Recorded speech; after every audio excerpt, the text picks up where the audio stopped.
सो success क्या होता है? सक्सेस की सबसे पहले हम अगर बात करें कि देखो, सफलता किसी आम इंसान को जल्दी से नहीं मिलती। इसके पीछे कुछ काफ़ी परिश्रम करना पड़ता है उसके लिए।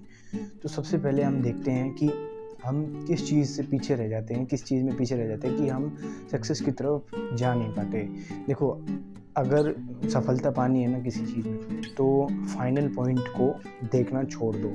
फाइनल पॉइंट को अगर देखोगे ना, तो उसके काफ़ी सारे रास्ते दिखेंगे। इससे अच्छा सबसे बेस्ट इसका जो हम अल्टरनेट देखते हैं कि फाइनल पॉइंट को ना देख के हम क्या चीज़ देखें, तो सबसे बेस्ट अल्टरनेटिव होता है आप जगह जगह चेक पॉइंट्स बना लो। जैसे कोई गेम होता है, उसके अंदर फाइनल पॉइंट पे जाने के लिए जगह जगह चेक पॉइंट बने होते हैं, ताकि जो दूसरे रेसर हैं वो डिफरेंट वे को यूज़ ना करें। तो यही सेम चीज़ अगर हम अपनी लाइफ में भी लागू कर लें, इसी चीज़ को भी अगर हम अपनी लाइफ के अंदर इनकलकेट कर लें, तो हमारे पास क्या होगा कि हमें एक तो सबसे पहले चीज़, हमारे पास एक रास्ता रहेगा, एक वे रहेगा कि हमारे पास काफ़ी चेक पॉइंट्स हैं, हमें उस चेक पॉइंट्स को पार करके जाना है। अब वो चेक पॉइंट्स क्या है? चेक पॉइंट के मान लो आपको कोई पेपर की तैयारी करनी है, आप कोई भी पेपर की प्रिपरेशन कर रहे हो, मान लो गवर्नमेंट जॉब हो गई, आप किसी भी गवर्नमेंट जॉब की या फिर किसी भी इंजीनियरिंग एग्ज़ाम की तैयारी कर रहे हो, तो आप उसमें आपका रोज़ का टाइम टेबल होता है।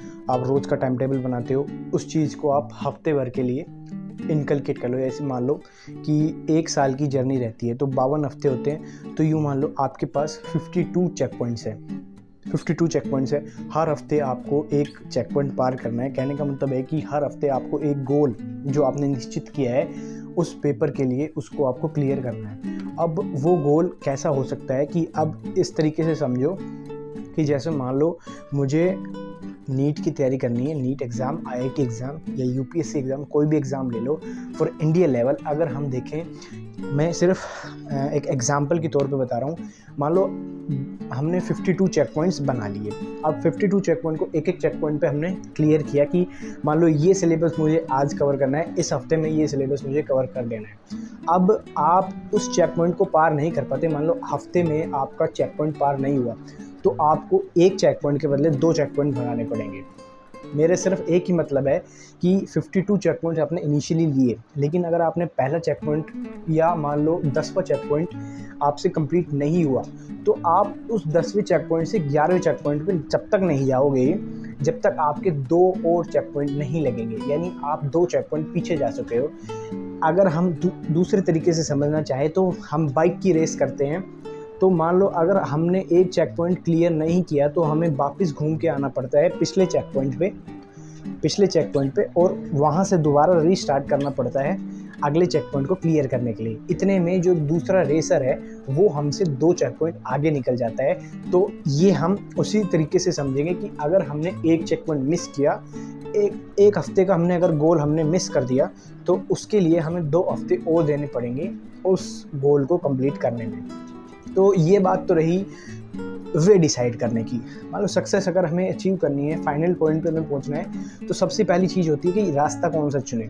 तो रास्ता हमने चुन लिया, चेक पॉइंट बिछाओ, वहाँ से गुजरो, वहाँ से उनको चेक पॉइंट को क्लियर करते जाओ धीरे धीरे और फाइनल पॉइंट पे पहुँच जाओ। तो ये सबसे फर्स्ट वे थी। अब सेकेंड वे क्या होती है कि किसी भी काम को करने के लिए तरीके कितने होते हैं। अब काफ़ी तरीके रहेंगे। मान लो आपको कोई भी एग्ज़ाम की तैयारी करनी है, तो आपने कोचिंग ली या फिर आप सेल्फ स्टडी कर रहे हो, तो ये काफ़ी तरीके हुए। तो अगर हमें ज़िंदगी की रेस में दौड़ना है, मान लो अगर कोई भी बंदा एक बिज़नेस कर रहा है, कोई भी धंधा कर रहा है, स्टार्टअप उसने एंटरटेन किया मान लो, तो उसके पास सबसे पहले बात तो पैसे की कमी।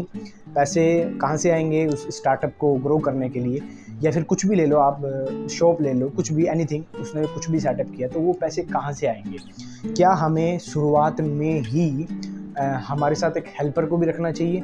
तो वो डिसाइड करेगा कि आपकी फाइनेंशियल कंडीशन कैसी है। अगर आपकी दुकान शुरुआत में ही अच्छी चलती है, अगर आपका स्टार्टअप इनिशियली प्रॉफिट में है तो आप काफ़ी इनिशिएटिव्स, काफ़ी नए मेजर्स ले सकते हो, काफ़ी नई लुभावनाएं ले सकते हो कि ताकि जो लोग हैं आपकी तरफ अट्रैक्ट हो।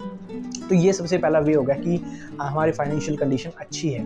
सेकंड क्या हो सकता है कि अगर हमारे पास फाइनेंशियल कंडीशन अच्छी नहीं हो तो हम क्या करेंगे, किसी से फंड्स उठाएंगे। फंड्स उठाने के लिए भी हमें कुछ रेपुटेशन चाहिए, कुछ हमारा जो आइडिया है उसमें दम होना चाहिए ताकि जो इन्वेस्टर्स हैं उनको लगे कि हमारा पैसा वापस आ सकता है। तो ये भी एक अल्टरनेट वे है, लेकिन हम कह सकते हैं कि सब इस वे पे जा नहीं सकते।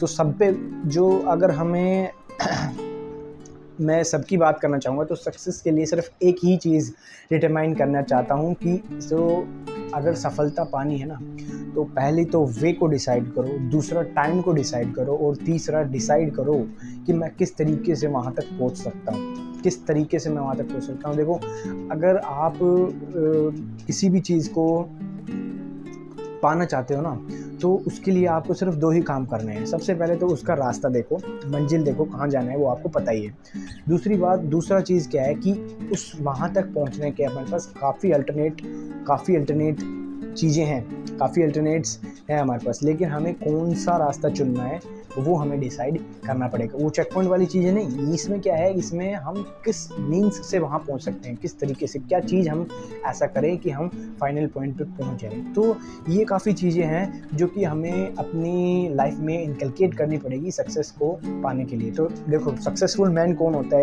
है, वो अपनी गलतियों से सीखता नहीं।